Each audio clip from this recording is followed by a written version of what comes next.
चिराग पासवान जी पर लोक जनशक्ति पार्टी पर परिवारवाद का आरोप लगता था और कहता कि इनको विरासत की राजनीति मिली हुई है। हम लोग खुश हैं कि विरासत के राजनीति के साथ साथ अब संघर्ष की राजनीति और बिहार की जनता का विकास और बिहार को विकसित राज्यों के श्रेणी में जो बिहार फर्स्ट बिहारी फर्स्ट करने का जो एजेंडा है हम लोगों का, बिहार के युवाओं को रोजगार देने की बात हो, शिक्षा स्वास्थ्य की बात हो, इस एजेंडे पर लोक जनशक्ति पार्टी अब है और इसी तरह निरंतर आगे बढ़ती रहेगी। माँ भी ने कहा कि आप संघर्ष करो, हम लोग साथ में हैं। पशुपति पारस जी ने गलत किया है। चिराग पासवान ने कहा कि हमको अब माँ का आशीर्वाद मिल गया है, अब हम ये लड़ाई जीत जाएंगे। हम लोगों ने उस वर्ष 17 जून को जो हम गए थे वहाँ पे और वहाँ पे विरोध कर रहे थे, तो वहाँ सूरजभान सिंह के लोग थे। पशुपति चचा के कोई आदमी वहाँ पे थे नहीं, सारे लोग सूरजभान सिंह के बुलावे पर, और कह सकते हैं सूरजभान सिंह के लोग उनकी जाति के लोग थे। मैं इतना तक कह देता हूँ। मैंने देखा, मैंने लोजपा का एक कार्यकर्ता का हम लोग पहचानते हैं कि कौन लोजपा का कार्यकर्ता है, कौन रामविलास पासवान जी का कैडर है। और ये सारा षड्यंत्र जो पार्टी को तोड़ने का काम किया गया, ये और सिर्फ नीतीश कुमार जी के इशारे पर हुआ। पशुपति चाचा जी को मोहरा बनाए और इस फिल्म के डायरेक्टर नीतीश कुमार जी ही हैं। नीतीश कुमार जी ने तोड़वाया है। डायरेक्टर नीतीश कुमार है तो प्रोड्यूसर भाजपा है कि नहीं है? हाँ, ये आप प्रोड्यूसर कह सकते हैं, भाजपा भी है। तथाकथित राम जब हनुमान की राजनीतिक हत्या करने पर उतारू आ जाएं तो लंका के जगह अयोध्या में भी आग लग सकता है। राजनीतिक जो आग है, कहीं लंका जलाने के लिए सबको उपयोग कर रहे थे राम, कहीं वो रिटर्न होकर के अयोध्या को ही न जला दे। पशुपति कुमार पारस ने गलत तरीके से चिराग पासवान के लोक जनशक्ति पार्टी पर कब्जा करने की कोशिश की है, तो एक आदमी खड़ा होकर चिल्ला रहा था लोक जनशक्ति पार्टी के दफ्तर के बाहर। उसकी तस्वीरें मीडिया के हर उस साइट्स पर, हर उस चैनल पर चल रही थी और वो आदमी चिल्ला चिल्ला कर ये कह रहा था कि लोक जनशक्ति पार्टी का असली हकदार चिराग पासवान है। आज वही हमारे बगल में बैठे हुए हैं, नाम इनका अमर आजाद है। कहने को तो एलजेपी के स्पोक्स पर्सन है, लेकिन फिलहाल चिराग पासवान के साथ आशीर्वाद यात्रा पर घूम रहे हैं। हमें ये बताएंगे कि बिहार के लोगों से जिस समर्थन की उम्मीद इन लोगों की थी, क्या वो समर्थन इनको मिल रहा है? ये बताएंगे कि चिराग पासवान को कैसे उनके चाचा ने ही ठग लिया। ये बताएंगे कि एलजेपी यानी कि लोक जनशक्ति पार्टी अब आगे के लिए क्या सोच रही है। बहुत शुक्रिया अमर भाई। तो क्या क्या चल रहा है जी? याचिका खारिज हो गया और अभी तो दिल्ली गए हैं साहब, आएंगे तो फिर आशीर्वाद यात्रा कंटिन्यू होगा, तो अपडेट क्या है इस पर?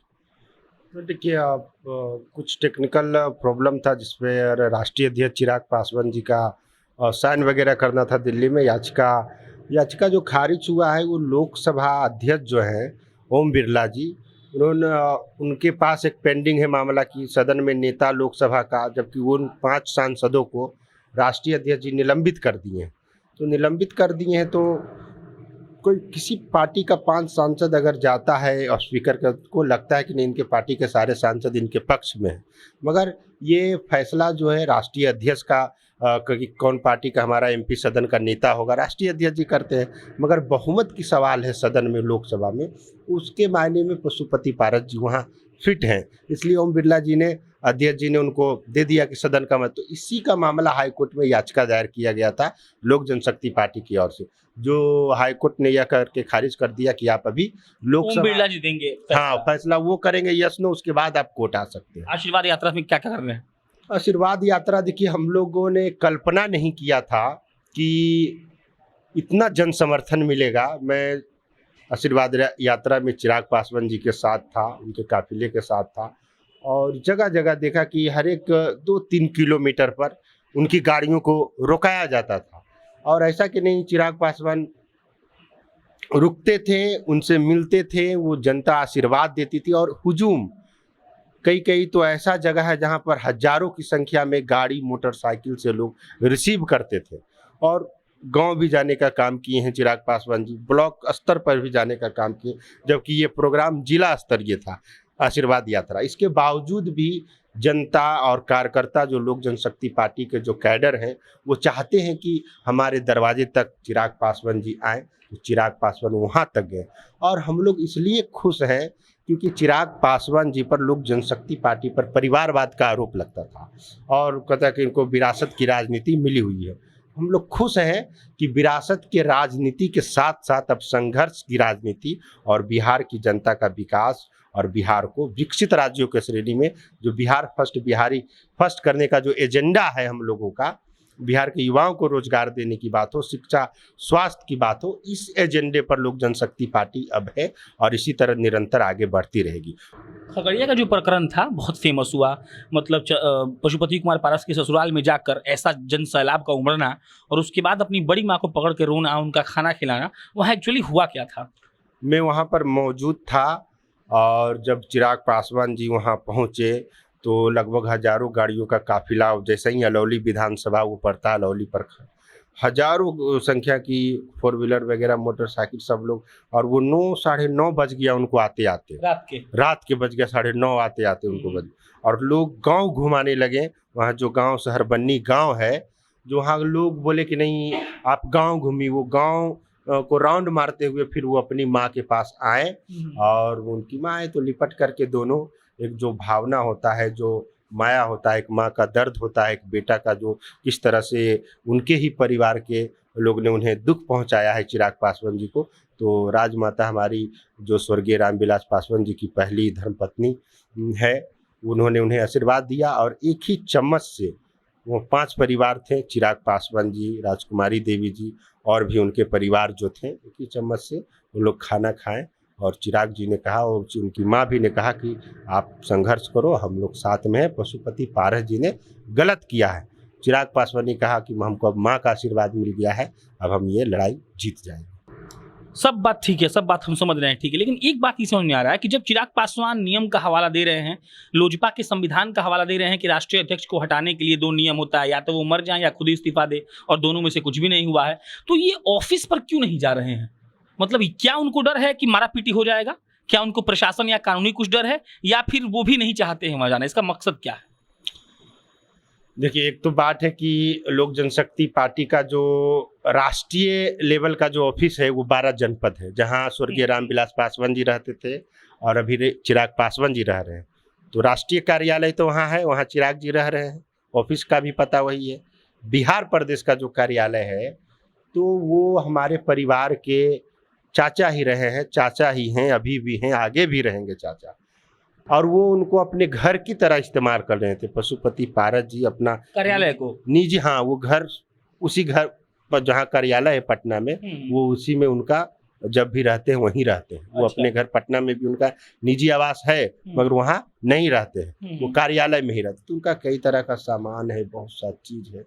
तो अगर वहाँ हम लोग जाएँ और जब इतना कुछ हो चुका है कि पार्टी में दरार पड़ गई, तो कुछ भी हो सकता है। हम लोगों ने उस वर्ष 17 जून को जो हम गए थे वहाँ पे और वहाँ पे विरोध कर रहे थे, तो वहाँ सूरजभान सिंह के लोग थे, पशुपति चचा के कोई आदमी वहाँ पे थे नहीं, सारे लोग सूरजभान सिंह के बुलावे पर, और कह सकते हैं सूरजभान सिंह के लोग उनकी जाति के लोग थे। मैं इतना तक कह देता हूँ। मैंने देखा, मैंने लोजपा का एक कार्यकर्ता का हम लोग पहचानते हैं कि कौन लोजपा का कार्यकर्ता है, कौन रामविलास पासवान जी का कैडर है। ये बताइए आप हमको कि सब भी ठीक है, मान लीजिए चिराग पासवान साहब दिन भर रहते हैं, जब भी वो यहाँ आते हैं, चाचा के धोखा देने के बाद एक ऐसा शख्स जो बहुत शानदार जीवन जिया है, रामविलास पासवान के बेटे बहुत अच्छा जीवन जिए हैं, और अभी अचानक इतना दुखों का पहाड़ का टूट पड़ना, तो चिराग पासवान कैसा रिएक्ट करते हैं, आप लोगों से कैसा बिहेव करते हैं, और अभी वो बिहार से चाह क्या रहे हैं आखिरकार? देखिए, वो पहले भी बहुत अच्छा से व्यवहार करते थे, हम लोगों से बढ़िया ठीक तरह से बात करते थे। जब इस तरह का परिवार, तो हम लोगों से कई बार वार्तालाप हुआ कि वो यही बोलते हैं कि मेरे परिवार का पूरा इंडिया में ये मिसाल दिया जाता था कि रामविलास पासवान का ऐसा फैमिली है जो कभी इसमें झगड़ा नहीं हुआ, कभी नहीं टूटा। पर उनकी स्वर्गीय रामविलास पासवान जी की मौत होने के बाद इस तरह का, और ये सारा षड्यंत्र जो पार्टी को तोड़ने का काम किया गया, ये और सिर्फ नीतीश कुमार जी के इशारे पर हुआ। क्योंकि जब 71 सीट पर से उनको 43 सीट पर ला दिया गया, वो शख्स और कोई नहीं, बिहार का चिराग ही है, इसलिए वो बदला लेने के लिए उतारू थे। तो उसी तरह वो पशुपति चाचा जी को मोहरा बनाए, और इस फिल्म के डायरेक्टर नीतीश कुमार जी ही हैं, और नीतीश कुमार जी ने तोड़वाया है। डायरेक्टर नीतीश कुमार है, तो प्रोड्यूसर भाजपा है कि नहीं है? हाँ, ये आप प्रोड्यूसर कह सकते हैं, भाजपा भी है। तो जी मतलब बार बार ये बात एकदम प्रोड्यूसर भाजपा भी है, क्योंकि भाजपा के बगैर ये मुमकिन नहीं था, क्योंकि नीतीश कुमार जी के गठबंधन में भाजपा भी है, एनडीए गठबंधन में बिहार में सरकार है, तो कहीं ना कहीं उनका भी ये हाथ है जो धीरे धीरे अब स्पष्ट होते जा रहा है। चिराग जी को भी समझ में पूरा पता चल गया है कि इसमें बीजेपी के भी लोगों का हाथ है, क्योंकि अगर बीजेपी का हाथ नहीं रहता तो पशुपति पारस जी मंत्री नहीं बनाए जाते। चिराग पासवान तो बोल चुके हैं कि नरेंद्र मोदी का उनको फोन नहीं आया था, लेकिन हम फिर कंफर्म कर रहे हैं। मतलब जो आदमी बार बार अपने आप को उस आदमी का हनुमान बता रहा है, जो आदमी ये आराम से 15 सीट वो ले सकते थे, 10 जीत जाते, लेकिन जदयू को नुकसान पहुंचाने के लिए, भाजपा को मजबूती देने के लिए जो आदमी अपने आप को कुर्बान कर दिया, उसको क्या सच में नरेंद्र मोदी का फोन नहीं आया था?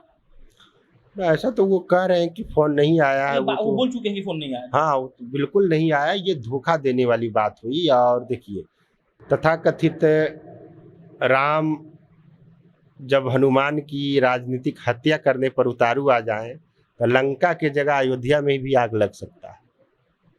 राजनीतिक जो आग है, कहीं लंका जलाने के लिए सबको उपयोग कर रहे थे राम, कहीं वो रिटर्न होकर के अयोध्या को ही न जलाए। टारगेट क्या है चिराग का, समझाइए थोड़ा। टारगेट वो बिहार के लोग से क्या चाह रहे हैं अभी? बिहार के लोग, उनका तो स्पष्ट विजन है, बिहार फर्स्ट, बिहारी फर्स्ट। बिहार को विकसित राज्य की श्रेणी में देखना चाहते हैं। बिहार में एजुकेशन हब, मेडिकल हब, कि बिहार के लोग महाराष्ट्र, गोवा, मुंबई वगैरह वगैरह जगह जो तमिलनाडु सब जाते हैं, क्यों जाते हैं? क्योंकि यहाँ पे रोजगार की व्यवस्था नहीं है, यहाँ पे एजुकेशन की उतनी ठीक तरह से व्यवस्था नहीं। तो यही उनका एजेंडा था, इसी बात को लेकर के उनके एजेंडे को शामिल एनडीए में कराना था। जो नीतीश कुमार को क्या, खाली गली नली नल जल, ये उनका यही एजेंडा है। और क्या एजेंडा है? उन्होंने दलितों को बांट दिया, दलित महादलित कर दिया। आज भी देख लीजिए, पटना के सड़क के किनारे, राजधानी की मैं बात कर रहा हूँ, आज उनकी क्या स्थिति है। महादलित बनाए हुए 17 साल हो गया, तो ये राज्य वोट बैंक के लिए पासवान जी से अलग, रामविलास पासवान जी को अलग किया गया, उनसे अलग किया गया, और भी सभी अनुसूचित। तो नीतीश कुमार जी बहुत बड़ा खिलाड़ी कह सकते हैं कि तोड़ मरोड़ की राजनीति अगर कोई करता है तो वो नीतीश कुमार जी ही करते हैं, और सबसे बड़ा जातीय राजनीति भी अगर कोई करता है तो वो नीतीश कुमार जी करते हैं। यही बात लालू यादव कह रहे हैं, तो हम मान लें कि तेजस्वी और चिराग आ गए साथ में।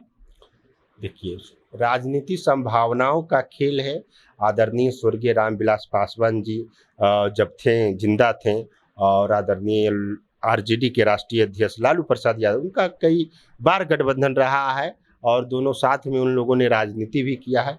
तो ये दोनों उनके बेटे हैं, और उनके राजनीतिक विरासत के राजा भी हैं। तो आगे कुछ भी हो सकता है, अभी चुनाव में तो बहुत वक्त है। ये बताइए कि रामविलास पासवान जी का बहुत एक मौसम वैज्ञानिक के तौर पर उनको देखा जाता था, तो क्या ये मान लिया जाए, चिराग पासवान ने बहुत मेहनत की तो रामविलास बाबू गए भाजपा के साथ, आज वही भाजपा चिराग को अकेला छोड़ दी है, तो क्या हम ये मान लिया जाए कि चिराग पासवान ने जो फैसला लिया था वो गलत था? नहीं, चिराग जी का फैसला जो 2014 में जब उन्होंने गठबंधन किया, उस समय की वो परिस्थितियां थी, वो चाहते थे कि बिहार में है जो हमेशा केंद्र के विरोध में रहा जाता है, बिहार सरकार रहती है, तो क्यों ना जुड़ कर करके ये लोग बिहार सरकार चलाए, और उनका एजेंडा। तो इसीलिए तो नीतीश कुमार उस समय जब गठबंधन हुआ था तो किस तरह से छोड़ करके चले गए थे लोकसभा के, जब नरेंद्र मोदी जी बने थे तो उस समय नीतीश कुमार जी कहाँ थे? नीतीश कुमार तो चले गए थे उनके साथ, लालू यादव जी के साथ चले गए थे। तो उस समय भी चिराग जी एनडीए और भाजपा के साथ मजबूती के साथ खड़े रहे, उन्होंने कभी भी भाजपा को धोखा देने का काम नहीं किया। मगर जब इन लोगों को भाजपा को चिराग पासवान की जरूरत थी, चिराग पासवान को भाजपा की जरूरत थी, तो वो उन्होंने साथ नहीं दिया। तो पूरा बिहार का जनता, हम लोग जमीन से जुड़े हुए कार्यकर्ता हैं, और हम लोगों से बात होता है तो सब लोग यही करें कि नहीं, ये धोखा दिया गया है, और नीतीश कुमार के प्रेशर में ये सब किया गया है। नीतीश कुमार बदला लेना चाहते थे, इसलिए ये सब किया गया है। अब इसी लाइन से खत्म कर रहे हैं कि नीतीश कुमार इसके डायरेक्टर हैं और भाजपा इसकी प्रोड्यूसर है। भाजपा इसके प्रोड्यूसर है। बाकी अमर आजाद हैं एलजेपी के स्पोक्स पर्सन, और चिराग पासवान के साथ आशीर्वाद यात्रा में घूम रहे हैं। इनके बातों से सिर्फ यही समझ में आया कि नीतीश कुमार ने जानबूझकर एलजेपी को तोड़ा, और चाचा पशुपति कुमार पारस ने इनके साथ गलत किया। सुप्रीम कोर्ट जाएंगे जी?